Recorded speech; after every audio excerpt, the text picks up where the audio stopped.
The U.S. Senate narrowly passing President Trump's so-called Big Beautiful Bill after a voting marathon Tuesday. The bill now heads to the House of Representatives. Action News 5's Michaela Redmond stopped by the YMCA in Memphis' food giveaway, in Bartlett, I should say, to see what this bill could mean for you and your neighbors.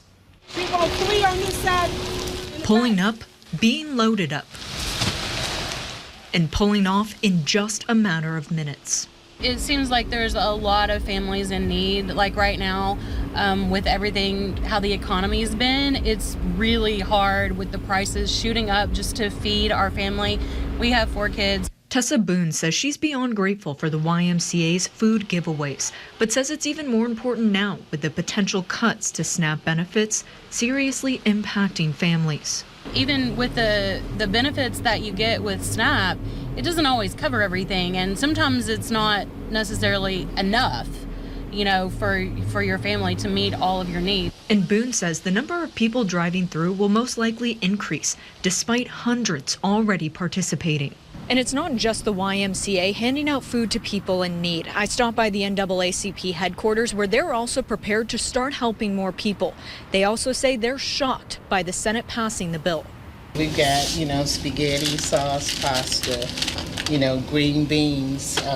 Shelby County is probably the largest zip code area that's going to be affected by this. Vicki Terry, the executive director for the NAACP's Memphis Branch, tells me this is probably one of the worst bills that could be passed, especially for those she says rely on SNAP benefits. You do have a lot of people that are caregivers. You have mothers that have children that aren't in school yet, and they can't work right now because the kids are not in school. According to the bill, able-bodied adults under the age of 65 would be required to work 80 hours per month, with exceptions for those with children under 10. Cuts that Republicans project would save $285 billion. The White House stated only 28% of able-bodied adults on SNAP work, and almost 3/4 of able-bodied adults without dependence on SNAP have no earned income.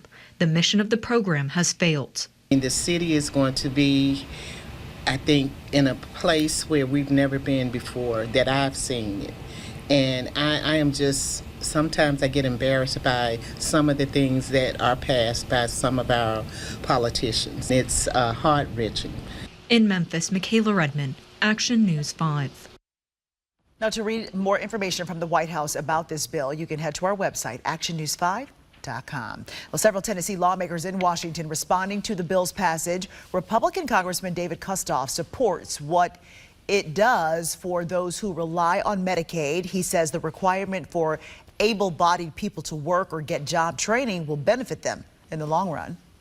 And if we can make sure that those people who are able-bodied, who are receiving Medicaid, get job training, in the end, that's going to be a benefit for them, because that will help them to be able to get a job, to be able to get a good job, and that's really important. On the other hand, Democratic Congressman Steve Cohen concerned about what the bill does for people on financial assistance. He said it goes beyond Medicaid and SNAP to keep the lights on. It hurts the nutritional assistance program, SNAP, formerly called food stamps. There's going to be nearly $1 billion, I think it's about a $500 million cut to food stamps, to SNAP, and Memphis has a large number of people on SNAP payments.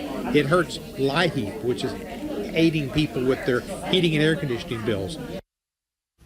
And we have reached out to MLGW for the latest numbers on customers who are eligible for or currently using LIHEAP. We have not heard back from the utility company just yet, but we will continue to follow this bill's impact for you and your neighbors. And you can learn more about what is in it, where other lawmakers stand. All of our coverage for you on our website, actionnews5.com, and on our free Action News 5 app.